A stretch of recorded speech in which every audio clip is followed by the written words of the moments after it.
.707 on WMAL. This is the Morning Majority. Brian Neiman, Tori Clark in the house this morning. Joe Digenova, our legal expert, former U.S. attorney in the District of Columbia, was in the house last Friday.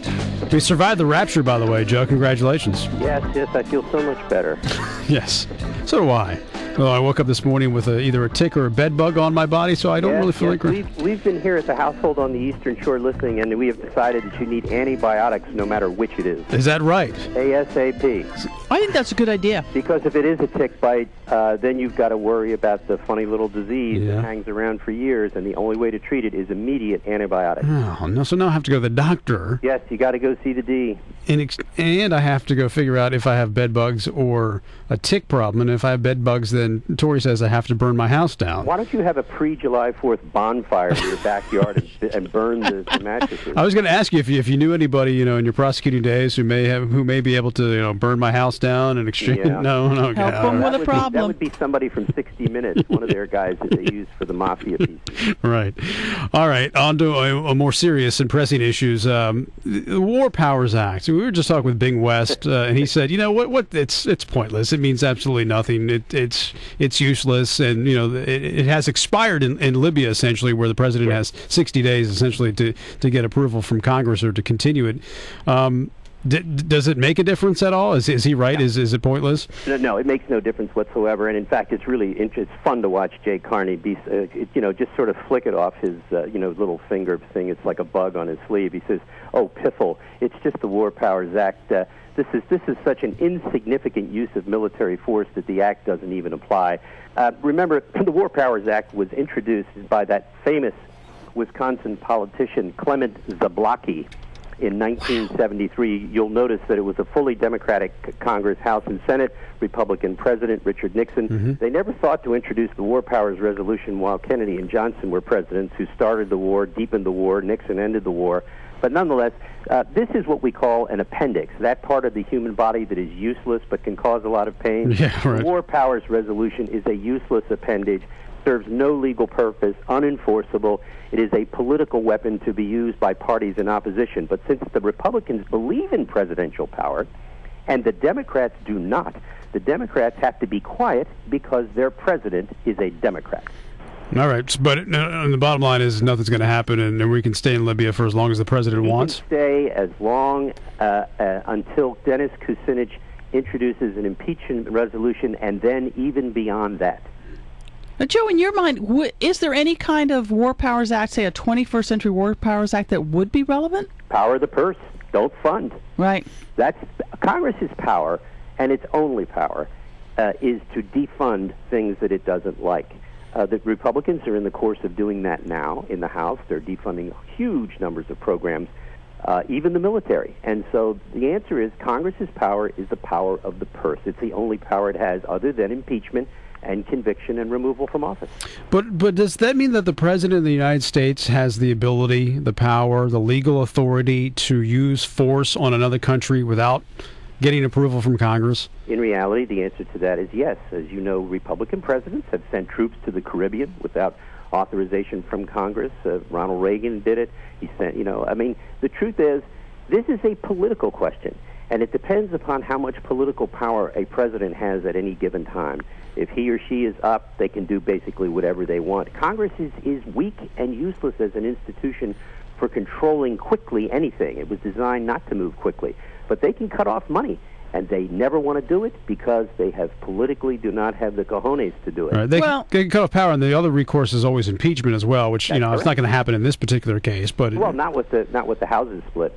No, but they can also shape public opinion. And we were talking earlier, I just can't imagine if this was happening on George Bush's watch. And we find about this last Wednesday, Thursday, this is coming about. The newspapers would have been filled yesterday, and the Sunday shows would have been filled with people screaming at him for ignoring this. Yes, well, you're absolutely right. There is no doubt there is a double standard about Republican presidents get taken to the woodshed, and Democratic presidents get the Nobel Peace Prize for waging war. I mean, here's a president who got the Nobel Peace Prize for basically a swearing-in ceremony, then starts a war in Libya, and then I am quite sure they're going to give him a second Nobel Peace Prize for humanitarian war. It will be the first humanitarian war prize.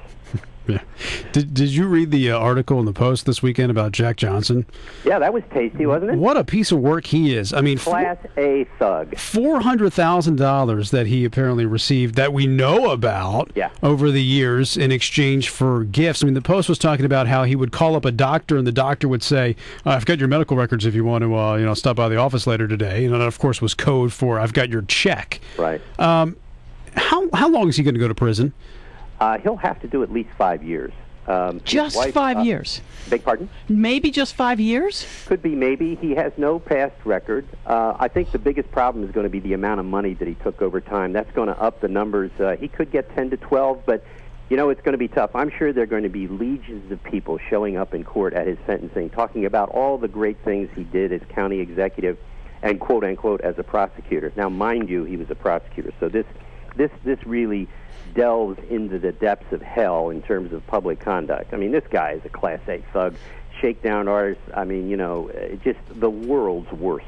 But legions of people seem to be the number. The people who worked with him on these, who gave him these bribes, it seems, I don't know how many, I could read about dozens seemingly. Yeah. How many of them can go down with him? Oh, all of them. This is a culture of corruption in Prince George's County that's been living around for years. They've had one of the country's worst police departments for years. They've had one of the worst series of county executives. It was known publicly. There was pay to play. It's just like it was in the District of Columbia in the 1980s. Everybody knew you had to bribe people to get building permits. This was all accepted by the media. It was accepted by the superstructure, which had been created by the local government here. And in Prince George's County, it got worse and worse over the years. Nobody did anything about it until Rod Rosenstein, the U.S. attorney in Baltimore, showed up. He did a great job, and he deserves a lot of credit. I have to say, this story really irks me. I mean, it ticks me off beyond belief that, he was doing this in office and making all of this money and, abusing his power. And I know it happens probably in other places as well, but to do it right here in our backyard, and I hope the FBI, I hope that the prosecutors go after him and try to throw the book at him and make an example out of him. Oh, they will. And in fact, this case isn't over yet, because there are going to be a series of other Prince George's County officials, developers, and other people who are going to plead guilty or go to trial. I mean, it's really quite fascinating. The number of tape recordings that they had from the wiretaps was so devastating that his attorney, Billy Martin, he just threw up his hands. I mean, there was no way he was going to go to trial, even in Baltimore, with an overwhelmingly black jury. He was never going to get out of this thing, and the government was never going to give up. Yeah. All right, before we let you go, there was a case in Utah where a guy bought a house, and when he moved into the house, in the attic, he found $40,000 in cash in these bags. Legally, is that money his if he bought the house? It is. It is his money. First of all, it's cash, so determining ownership is impossible other than by statement and affidavit.